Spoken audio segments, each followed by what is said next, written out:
So hello, what's up mga ka-lifestyle? Magandang araw sa ating lahat. Welcome back again sa ating channel, Marky Lifestyle. So for today's video mga ka-lifestyle, meron akong i-share sa inyo at konting lilinawin Kasi alam ko karamihan sa inyo, especially yung mga solid subscribers natin na nag-aabang ng latest updates about all leading application, is nagtataka kung bakit hindi na ako nakakapag-upload ng updates about OLA.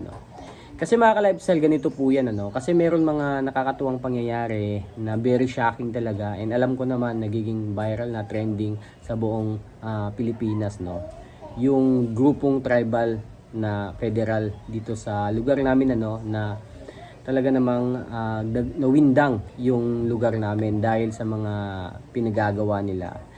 Kini-claim kasi nila na sila yung batas mga ka-lifestyle. That's why napakaraming mga establishmento na talaga namang napadlakan nila na gawa-gawa lang nila yung batas. So napatunayan po yan ng PNP na bogus po sila, hindi po sila talaga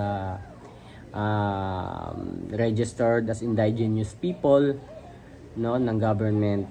So sa kasalukuyan din po yung ibang miyembro nila is sumusuko na. So yung mga leaders na lang ang pilit na hinahagilap ng mga PNP until now So kahit po sa inyo nangyari yan mga ka-lifestyle, yung ganitong klaseng pangyayari sa lugar nyo mismo, is talaga namang mapapashare kayo Hindi naman porket sinasabayan natin yung trending bonus na lang po talaga kung nanonood kayo and then nagsasubscribe kayo, nagpapalo kayo. Syempre karapatan din po ng taong bayan, especially ng mga taga rito sa amin, na malaman kung ano yung nangyayari sa lugar namin for awareness.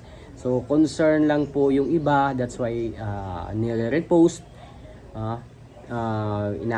ginagawa ng content yung ganitong klaseng pangyayari na talaga namang hindi ka panipaniwala mga ka-lifestyle So far mga ka-lifestyle, marami akong mga nare-receive na mga comment about online lending application na alam ko until now marami pa rin nagtatanong So FYI mga ka-lifestyle, hindi po talaga ako tumitigil pag research about latest updates about online lending application. Nangyari lang po talaga na merong pangyayaring hindi inaasahan sa lugar namin.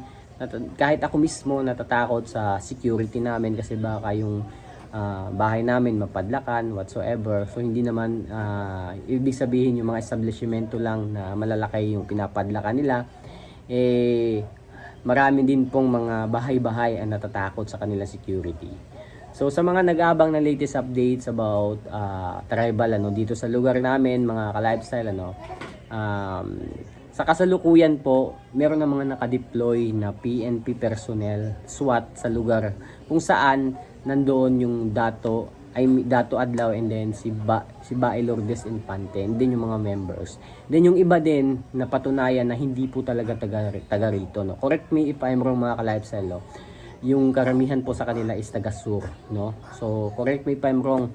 Hindi ko na lang i-mention yung ibang lugar kung taga saan yung iba. Pero malinaw po na yung karamihan po ng mga leaders, members ng Federal Tribal Group is hindi po taga rito sa amin. Kumbaga dito lang sila naghasik ng lagim Kumbaga nagpa-trending lang po talaga sila. Hindi naman siguro sila madidiscover mga ka-lifestyle kung hindi sila namadlak. Imagine sobrang tagal na pala ng grupo na yan And then ito pa I found out na itong si Lourdes Infante, si Bae Lourdes Infante, meron na palang kaso yan dati pa 4 years ago.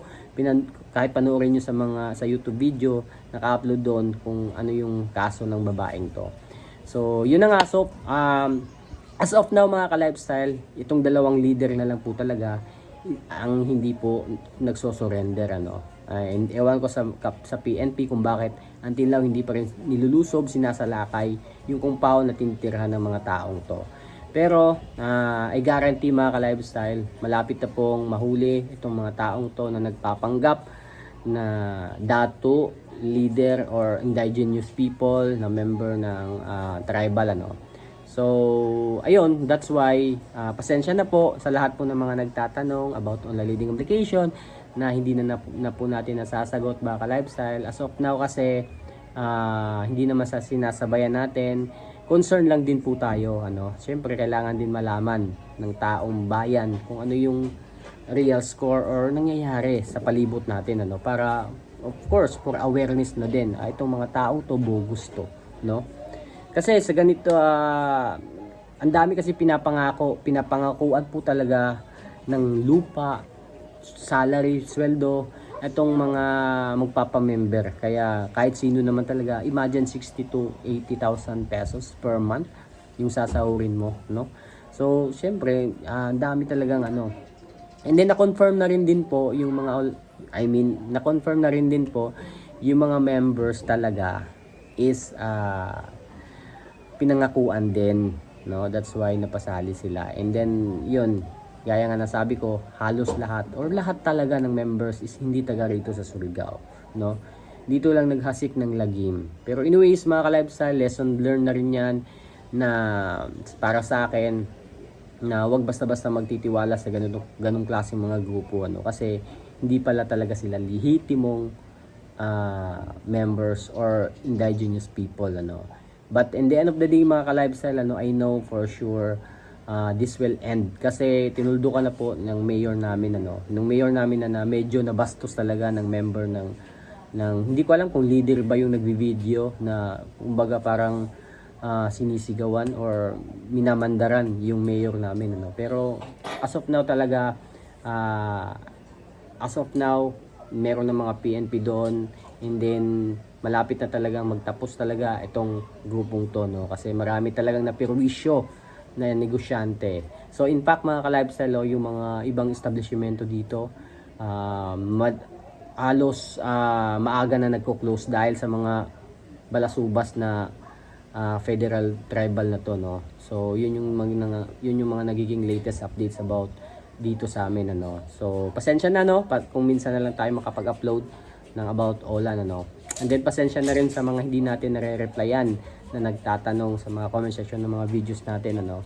So yun lang, mga ka-lifestyle, share ko lang sa inyo. Again, maraming salamat po sa lahat po ng mga walang sawang sumusubaybay sa channel natin, nanonood. Maraming salamat po. Especially dun sa mga hindi nag-skip ng ads. Malaking tulong po to sa channel ko para ipagpatuloy pa yung ganitong klaseng mga content, mga ka-lifestyle. So yun lang, mga ka-lifestyle, peace.